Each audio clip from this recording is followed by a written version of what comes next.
Итак, мы начинаем новый цикл программ под названием «Онлайн-консультации». Давайте поговорим, в чем плюсы и минусы этого вида контента. Общение в режиме онлайн делает географические границы условными или вовсе смывает их. Мы уже проводили онлайн-консультации по вопросам трудовой миграции, а вот теперь решили расширить перечень вопросов, которые волнуют нашу молодежь. Это здоровье, финансы, трудоустройство, учеба, служба в рядах вооруженных сил, семья, быт, право и много-много чего еще другое, с чем ежедневно сталкиваются наши молодые люди, то есть наша целевая аудитория, то есть вы. В проекте СЕП мы стараемся расширить ваше собственное восприятие благодаря эффекту реального присутствия. Это Skype, Zoom или трансляция на Facebook. Вы можете в режиме реального времени смотреть нас и задавать свои вопросы. Также это можно сделать в режиме записи. Программы будут размещены на наших ресурсах, так что следите за нашими объявлениями. Что в результате вы будете иметь? Первое – это экономия времени. Второе – отсутствие привязанности к телевизору, зомбоящику с его программой передач. Третье – доступность консультируемого специалиста для жителей других районов, которые просто не могут смотреть волновое телевидение. Четвертое – возможность не прерывать работу, которую вы в данное время делаете. Пятое – возможность записи сессий, которую вы всегда можете еще раз пересмотреть и осознать. И шестое – личный комфорт и психологическая безопасность. Да, несомненно, есть и минусы, но они, так скажем, минимальные. Но это прежде всего низкое качество связи, иногда отсутствие интернета. Второе – это сбой технических средств, зарядка или глюк ваших гаджетов, смартфонов, планшета или ноутбука. Поэтому мы наши консультации дублируем при помощи наших партнеров проекта СЕП. Это телевидение Тонин и мобильное приложение IPTV OLA, за которое мы им говорим большое спасибо. Так что смотрите нас на всех платформах, где есть проект СЕП. Бичнау, Бубин, в Биомус.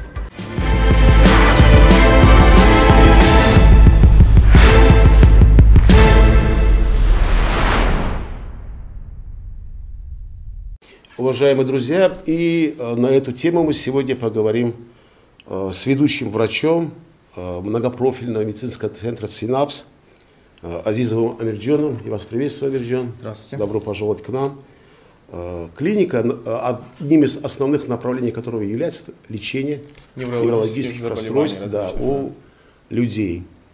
Амирджон, вот, кстати, почему именно такой формат программы мы выбрали? Дело в том, что сегодня взрослые в силу тех или иных обстоятельств, скажем, отсутствия времени или же незнания, занятости, меньше обращают внимание на здоровье, на те симптомы, которые уже появляются у детей. Это головное окружение, это головная боль, это внезапная агрессия, это неподчинение, это истерия, сонливость, да, вот, которая вот внезапно вдруг появляется, и родители на это не обращают внимания, говорят, ну, переходной период, возрастной период, и все это пройдет. Обычно молодые, они сегодня в силу того, что только-только познают мир. Они только познают мир. У них это все только начинается. На многие вопросы они не находят ответов. Но банальная та старая истина о том, что взрослые всегда ругают, взрослые всегда говорят не то, что они хотят, даже в плане советов, да, по сохранению своего здоровья. Да. Вот мы решили обратиться непосредственно к самой молодежи, устами молодого врача, который является, да, вашим сверстником, но в отличие от вас, он специалист уже в этой области, соответственно, вы в другой области. Мы попробуем навести с вами контакт через вашего же сверстника, который сегодня уже профессионал своего дела и работает, лечит людей. Поэтому мы выбрали такой формат. Думаю, из ваших уст молодые более рационально примут эту информацию, ну и, соответственно, они будут знать хотя бы, что с ними творится и как, что и зачем. Вот сегодня можно отметить то, что возрастной ценз вот этих неврологических расстройств, не будем говорить о психологических болезнях, но о неврологических расстройствах, оно реально помолодело. Это буквально помолодело, 18, 19, 17, 16 переходный возраст молодого человека или молодой девушки, которая уже сегодня встречается с проблемами. Да. То есть идет омоложение болезни. Я вот хотел бы ваше мнение на этот счет узнать. Какая тенденция, почему так творится? Ну, прежде всего, нужно учитывать, что мир меняется, люди меняются, и идет в последние 30-40 лет очень многие нозологии, практически все заболевания, они значительно помолодели. В том числе это зависит от того, что меняются различные условия нашей жизни. Также часто омоложение различных нозологий, оно связано с тем, что мы научились, медицина, мировая медицина, она научилась значительно лучше диагностировать. Появилось очень много современных оборудований, которые могут на ранних стадиях заболеваний, различных заболеваний, сейчас обобщенно, различные новые методологии, которые научили современное поколение врачей гораздо ранее, в более ранней форме диагностировать и, соответственно, гораздо ранее предотвратить различные осложнения, которые могли бы быть в будущем. Касательно неврологических заболеваний, про которых мы сегодня будем говорить, действительно, неврологические заболевания, к сожалению, имеют тенденцию омолаживания. Каждые 5-6 лет мы видим, что определенные диагнозы гораздо в более раннем уже возрасте ставят пациентам. Прежде всего, это связано с современным образом жизни. Если мы касательно будем говорить про неврологические расстройства, про неврозы, современным образом жизни, загруженностью детей. Если мы говорим конкретно большим потоком информации, огромный поток информации. Молодой человек сегодня, молодые люди как портал, который просто на них все льется. Все льется, они поглощают все это, особо фильтра не идет. Критическое мышление у значительной части еще отсутствует, еще не развелось достаточно, что можно было понять, это так, это не так, это можно принять, это нельзя принимать.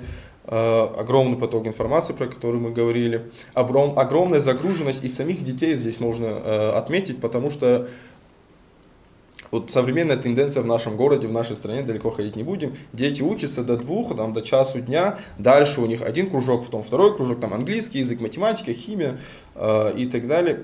Огромная нагрузка на самого ребенка.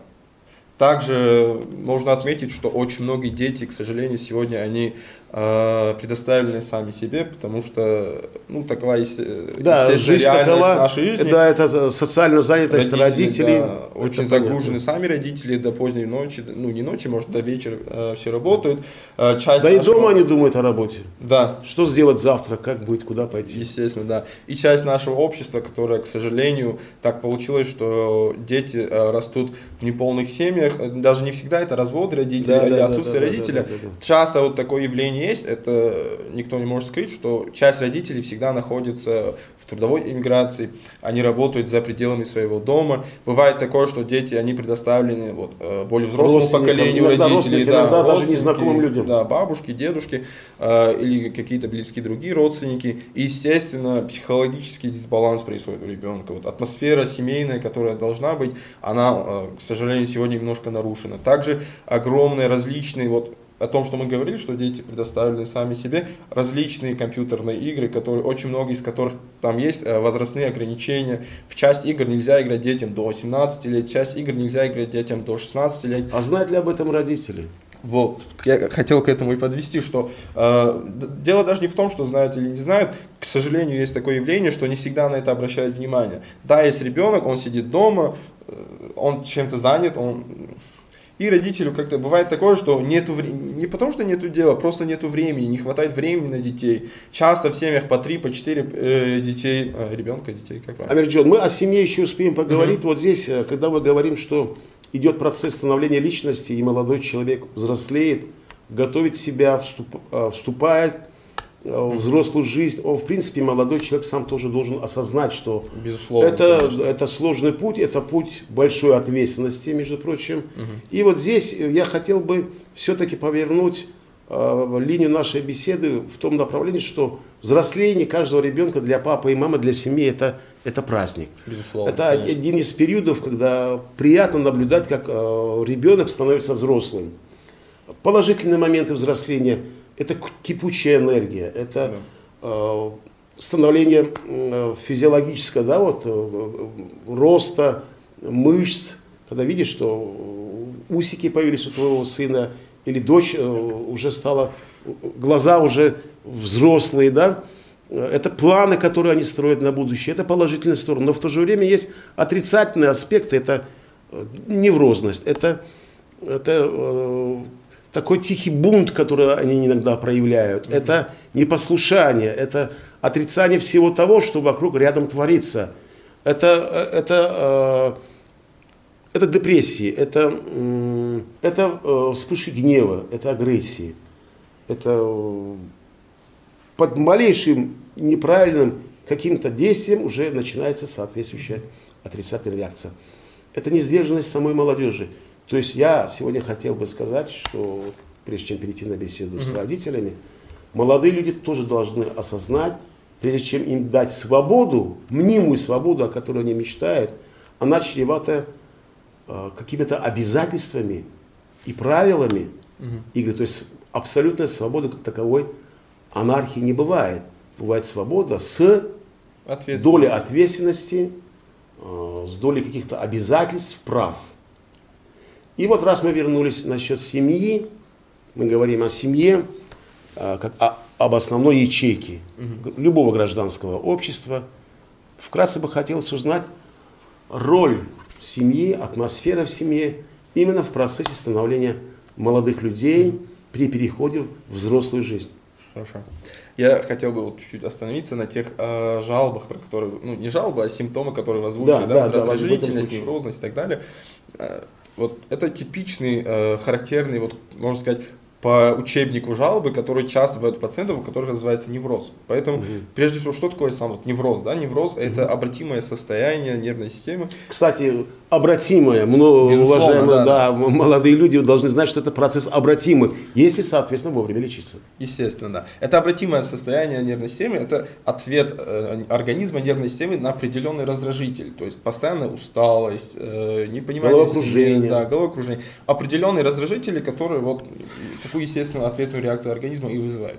Необходимо здесь прежде всего и самому молодому поколению, и родителям, близким людям, необходимо понимать, что все это проявление определенного дисбаланса организма.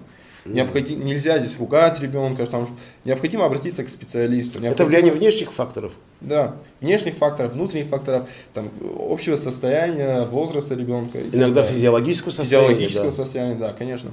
Необходимо понимать, что в таких ситуациях нельзя ругать, заставить подчиниться себе ребенка. Нужно понимать, что это проявление определенного неспокойствия организма. Необходимо обратиться к специалисту. Необходимо прежде всего понимать, что происходит с вашим ребенком, с вашим другом. Или если вы сами про это задумались, необходимо понимать, что происходит с вами. Все же понимают, что ребенок не всегда был такой. Также про роль семьи, которую вы озвучили, безусловно, влияние семьи, роль семьи в этой ситуации, она первостепенная, она огромная. Любой человек, любой молодой человек, взрослый человек, он прежде всего формируется в семье. Психологическая атмосфера в семье, она должна соответствовать определенному возрасту ребенка. То, что вы отметили, да, вот, безусловно, очень приятно смотреть, как твои дети растут, взрослеют. Необходимо понимать, что вместе с этим растет и их ментальная особенность. Потребности, духовные ребенок взрослеет, соответственно, взрослеет и ум. И потребности, соответственно, в познании, ребенка, в общении, оно меняется. Да, необходимо, это такая восточная ментальность, необходимо нам, взрослым, необходимо воспринимать своих детей как взрослых. После определенного момента научиться нам между собой разговаривать, общаться в семье, давать возможность детям принимать определенное участие в жизнедеятельности семьи. Казалось бы, это незначительный момент. Я извиняюсь, вас перебью, но просто к тому все, что вы говорите, есть семья моих знакомых, которые придумали интереснейшую игру, они ее назвали «Домашний совет». То есть любое принятие решения семьей, которое касается одного из членов семьи, будь то покупка чего-то или кого-то крупного, условно скажем, да? Это женитьба, это значит выдать замуж, это рождение или подготовка к рождению внуков или что. По-любому это обсуждается в семейном кругу, собираются мнения, мнения обсуждаются, такая игра в голосование, и, соответственно, совет семейный принимает решение. Я видел это, но это игра. Возможно, игра, но тем не менее результаты какие-то были. Безусловно. Казалось бы, да, это незначительные советы с точки зрения взрослых. Там, ну, я знаю, лучше, типа, и так далее. Но вот подобные вещи, да, разговоры внутри семьи. Выслушать ребенка, что он хочет, как он думает, дают возможность детям реализоваться, вот, дают им возможность понимать, что их мнения важны, что это учитывается в этой семье. И подобные игры, как вы сказали, это игра, безусловно, они помогают детям лучше обустроиться к взрослой жизни.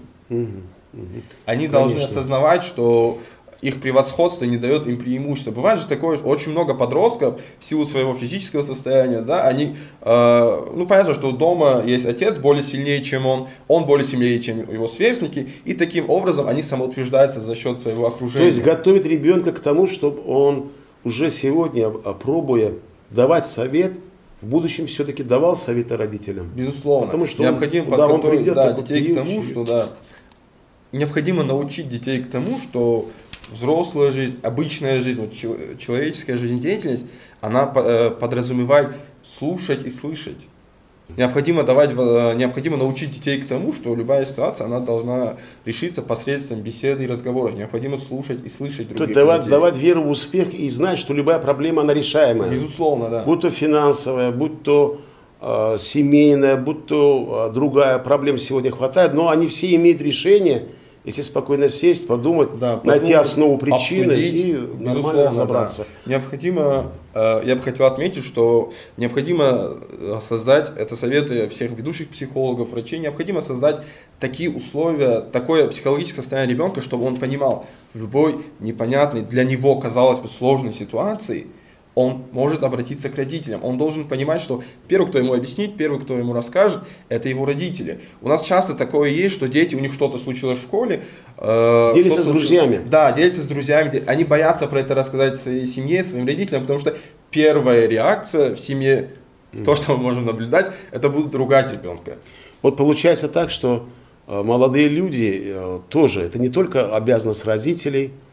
Вот я обращаюсь, могу это сказать, что это не только ответственность родителей за создание семьи, это, соответственно, адекватное отношение и как бы влияние в семью и соответствующее участие в проблемах семьи. Это тоже стоит большего. Надо готовить себе, молодые люди, к взрослой жизни, надо уметь это делать. И от вас, от молодых, тоже очень много зависит. Безусловно. Вот так, условно скажем, будем делить в процентном отношении, 50% зависит. Успех вашей семьи, успех вас в будущем, как человека, который добьется всего хорошего, мы верим в вас. Но, тем не менее, в периоде становления, именно в подростковом периоде, все-таки 50% зависит от семьи, ну и 50% зависит от самого индивидуума. Безусловно, абсолютно. Юноша, будь то девушка, но тем не менее, поэтому шаг должен быть навстречу. Поэтому мы говорим сегодня об этом, говорим, что если вы хотите успеха, то вы должны, соответственно, тоже сделать шаг и почувствовать, что вам дадут ответственность, вы еще успеете повзрослеть. Но любое неврологическое расстройство, психическое расстройство, в итоге оно чревато какими-то физиологическими изменениями в самом организме. То есть, будучи 30 лет, 35, может и раньше, боже упаси, возникают проблемы с сердечно-сосудистой системой. Возникают проблемы с внутренними органами. Это, да. И самое главное, возникает дисфункция и, условно скажем, неправильная работа уже той части организма, которая отвечает за нашу аналитику, за наш разум, это мозг. Безусловно, потому что подобные проблемы, когда дети, подростки сталкиваются с подобными проблемами, часто они находят решение, к сожалению, есть такая тенденция, часто находят решение в потреблении алкогольной продукции, там, легкой, нелегкой алкогольной продукции. То есть уйти от реальности. Да, уйти от реальности, раннее курение у детей, у школьников. Насвай, сигареты, там, электронные сигареты, они тоже сигареты, да, они еще более видны, чем обычные традиционные сигареты. Различные энергетики, да, которые на сердечно-сосудистую систему имеют колоссальное влияние, отрицательное колоссальное влияние.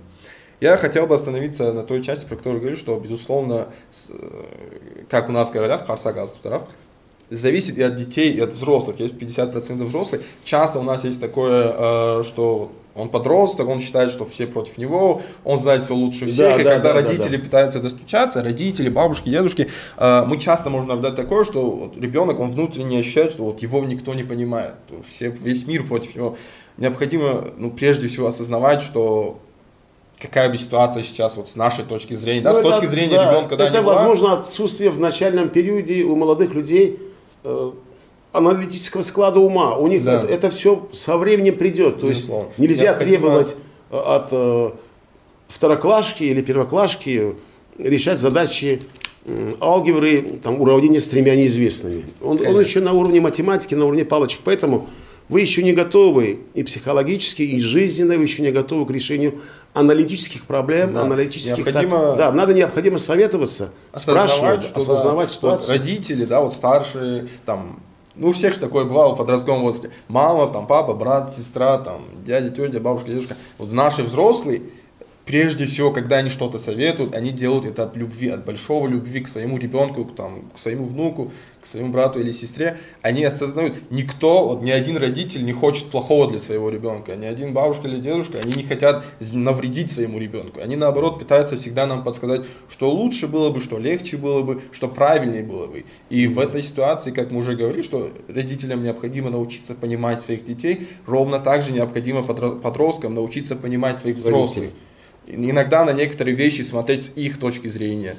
По-любому это семья.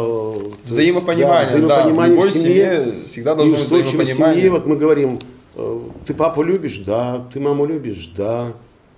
Бабушку любишь? Да. Дедушку любишь? Да. Брат, сестра, все друг друга любят. Для родителей тоже дети это самое святое, это самое, скажем, драгоценное, которое они в этой жизни имеют, в реальной жизни. Понятно, что родители ответственны, прежде чем родить ребенка, воспитать, это большой труд, колоссальный труд, который иногда многие не осознают. Да. Все понятно.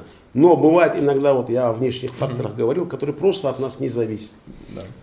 Это социальный кризис, это пандемия, которая была, скажем. Плохое окружение. Это негативное окружение, это большой поток информации, чрезмерное употребление гаджетов и таких инновационных, скажем, вещей, которые мы сегодня в жизни обычно пользуемся, без них уже мы не можем, но тем не менее умеренное пользование, умеренность, она во всем и везде нужна. Обязательно. Амирхон, случилось так, что была проблема, первые симптомы есть, ребенок, условно скажем, диагностировали у него, что у человека нервное расстройство. Вроде все думают, что такое нервное расстройство? Подумаешь, там о чем-то, что-то случилось, молодой человек или молодая девушка переживает, это отоспится, чай зеленый попьет, это все пройдет. Кстати, еще сегодня же все медики. Да. Из-за обилия и доступности интернета сегодня можно просто вбить свое состояние в графу поиск любого поисковика. Болит голова, кружится голова, я чихнул, или что-то другое, сонливость у меня. И выходит масса рекомендаций, начиная от анамнеза, диагноза, лечением, какие лекарства, что, топ-20 лучших, топ-50 лучших, топ-10 лучших лекарств, которые стоят бешеных денег. И к великому сожалению, а может и к великому, не знаю, счастью, не могу сказать, что доступность всех медикаментозных средств. И люди начинают этим пользоваться, берут, покупают, соответственно, вы как ведущий специалист, когда к вам уже приходят такие люди, которые уже попортили начало своего лечения. Медикаментозное неправильное.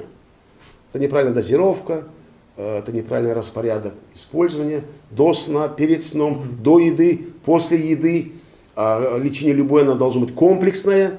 Вот здесь я хотел бы отразить доступность сегодня лекарств и самолечение. Все-таки невроз это должен лечить специалист, или же можно самому просто вылечиться, Нет, попив таблетки абсолютно. Успокоительные? Ни в коем случае. Абсолютно при таких ситуациях необходимо обратиться к специалистам. Я сейчас чуть позже объясню почему. Я хотел остановиться после вашего вопроса на том, что, вот, как вы правильно отметили, подпортили свое состояние. К сожалению, вседозволенность информации, вот эта информация, ну не всегда, эта информация всегда должна быть доступной, но вот правильное использование информации, что я хотел отметить. Я ни в коем случае не говорю про цензуру, я говорю про медиаграмотность.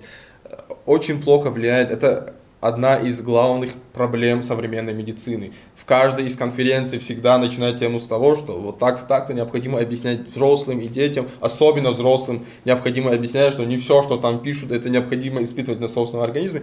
Часто бывает такое, к сожалению, сейчас есть тенденция, когда пациенты обращаются, вот пришел пациент к специалисту, не обязательно это неврологическое, может быть, к терапевту, кардиологу, кому-то еще, они почувствовали себя плохо, полазили в интернете, подпортили свое состояние. Нашли ключ к решению, якобы, да. Ну и... Так называемый ключ, да. И уже поступают с еще большими жалобами, еще большим ухудшением общего состояния. Это также бывает, что обращаются к всяким представителям нетрадиционной медицины. Да, такое сейчас в нашем городе сплошь и рядом, всякие китайские центры и так далее. Очень не будем говорить о китайских центрах, у них отрезать, своя методология, но тем не менее, много сегодня нетрадиционной медицины, которая представляет свои услуги, именно по части неврологических расстройств. Я хотел остановиться вот на что. Необходимо при появлении вот таких симптомов. Первых симптомов. Давайте повторите их, пожалуйста. Первые симптомы относительно подросткового невроза часто бывает раздражительность, агрессивное поведение. Агрессивное поведение у детей, наоборот, бывает так, что они больше загружаются в себе. Замкнутость, необщительность. Бывает, что плаксивость не только у девочек, но и у мальчиков тоже бывает. Фобия, страхи бывает иногда в темноте не могут, они включают свет, и вот только со светом спят. Часто у них нарушаются сны, когда бывает бессонница, или наоборот бывает сонливости, общего состояния. У них падает успеваемость в школе в том числе, да. Бывает так, что у него меняются интересы. Вот у него было хобби какое-то, он занимался каким-то спортом, или он ходил куда-то, он ходил на какой-то кружок, он перестает туда ходить. Когда вы спрашиваете, он говорит, ну больше не интересно, все такое. Необходимо прежде всего поговорить со своим ребенком, сесть, просто по-дружески пообщаться, как равные партнеры беседы, да, не с позиции начальник подчиненный, просто посидеть, пообщаться. Или же все-таки пойти на консультацию к психологу? Безусловно, вот я и хотел к тому, чтобы пообщаться и обратиться к врачам. У нас сейчас не совсем доступно, но уже есть, что очень радует, доступность психологической помощи. Во многих центрах, в том числе в том центре, где я работаю, в медицинском центре Синапс, огромная команда психологов, которые непосредственно занимаются неврозами. Вот такая тенденция идет, это имеет значительные результаты. Необходимо обратиться к неврологу. Первостепенно необходимо обратиться не к психологу, а именно к неврологу. Невролог уже вас перенаправит. Невролог вас осмотрит, он с вами пообщается, потому что анализы, психологической помощи необходимо будет в любом случае физиологическая определенная. Возможно, да, это основа физиологическая как раз таки и есть. Безусловно. Многие думают, что это проблема в семье, а возможно, у молодого человека у вас есть какие-то физиологические недостатки от рождения. Потому то есть вот сдача анализа, всего это, подростковый период, он подразумевает перестройку гормональной системы организма. Это регулирующая система нашего организма в любом возрасте. А в этом возрасте идет быстрое перераспределение, перезагрузка организма. Поэтому необходимо прежде всего обратиться к неврологу. Невролог вас осмотрит, направит к психологу и назначит определенное медикаментозное лечение. Само по себе медикаментозное лечение, это комплексное лечение, безусловно. Само по себе медикаментозное лечение значительно улучшит ваше состояние ровно до тех моментов, пока вы принимаете препараты. Психологическая помощь, она в определенном этапе вам поможет, но в любом случае этого будет недостаточно, потому что когда он уже приходит к психологу или к неврологу, уже идет значительное запущение организма. Поэтому необходимо комбинировать медикаментозное лечение с грамотной психологической помощью. Это психологические уроки. Это когда берут ребенка из его повседневной среды и меняют его среду. Например, идет госпитализация пациента 10 дней, 16 дней в зависимости от состояния, и эти 10 дней он получает физиотерапевтическую помощь, иглорефлексотерапию и так далее, помощь невролога, медикаментозную терапию. Также у него будут все сеансы, там, уроки психолога. Можно самостоятельно ходить к психологу после консультации неврологом. Это уже в каждом определенном ситуации, вот уже врач вам посоветует, что более конкретно подойдет к вам, потому что каждая ситуация, она требует индивидуального подхода. И каждый пациент, требуется индивидуальное лечение. Такого универсального калькулятора не существует, поэтому мы и говорим, что вот это компьютерные интернет-советы, они не всегда подходят всем. Наша уважаемая молодежная аудитория, те, кто нас слышит, те нас смотрит, именно эту передачу, опять же повторяю, цель данной передачи — это раскрыть вам, хотя бы дать задуматься основу, что вы взрослеете, ну а если вы будете больным, взрослым человеком, это никому не надо, тем более вам. Надо быть здоровым, надо готовить к себе к взрослой жизни, уже будучи здоровым.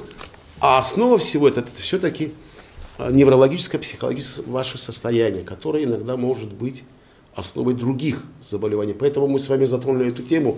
Тема обширная. Очень обширная. Да, я надеюсь, мы еще будем встречаться и уже конкретно останавливаться на каких-то конкретных болезнях именно по части неврологии, это и неврастения, другие виды болезней, которые сегодня существуют, и которые медицинский центр Синапс успешно это все лечит. Это все лечится, ничего там страшного нет. Главное быть собранным, быть внимательным, быть аккуратным, соответственно, и вовремя обращаться к врачу. Я благодарю вас за то, что вы сегодня выбрали время и поделились с нами и с нашими зрителями через нас основами всего того, что как молодой человек, как молодая девушка должны подготовить себя к взрослой жизни.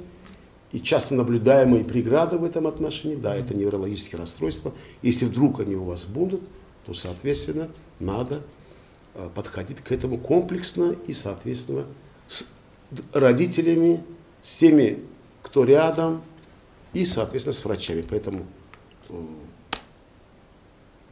большое вам спасибо. Спасибо, что пригласили. И хотел, чтобы вы в конце, да, какое-то напутствие дали нашим молодым. Ну, наверное, это будет не напутствие, но... Пожелания хотя бы. Да, вот мои пожелания. Я хотел посоветовать всем друзьям, всем вот сверстникам, которые нас смотрят, чуть больше думать о своем будущем. Какие у вас планы, чего вы хотите, больше про это думать, обсудить. Быть более коммуникативными. Более коммуникативными, обсудить свои планы с родителями, ставить их в известность. Больше думать про свое будущее, более думать про взрослую жизнь, потому что так мы будем более подготовленными к этому. Потому что взрослая жизнь, прежде всего, это еще и больше ответственность, другие нагрузки и другие уже интересы. Необходимо понимать, что пока сейчас родители заботятся о нас, еще совсем некоторое время уже нам самим приходится заботиться о кем-то другим, в том числе заботиться о наших родителях. И необходимо уже в такой возраст приходить более подготовленными, более собранными, с более правильными ценностями, если можно так сказать. Да, мы, в принципе, не уходим далеко. Вот, как я ранее говорил, есть соответствующий чат, где вы можете написать, пообщаться, задать вопросы. Даже если после передачи это будет, ради бога, пишите, обращайтесь, задавайте вопросы. Все ваши пожелания, вопросы будут переданы специалистам многопрофильного медицинского центра. Обязательно Синапс. всем Да, ответим, обязательно ответим. Не забудьте, конечно же, указать свои координаты, свою обратную связь, чтобы мы до вас могли достучаться. Поэтому будьте в контакте, начинайте налаживание коммуникативности хотя бы с нами, ну а потом, соответственно, перейдете к членам вашей семьи, к любимой маме, к любимому отцу, к бабушке, к дедушке, к братьям, сестрам. Успехов вам, ну и вам успехов. Спасибо, вам также.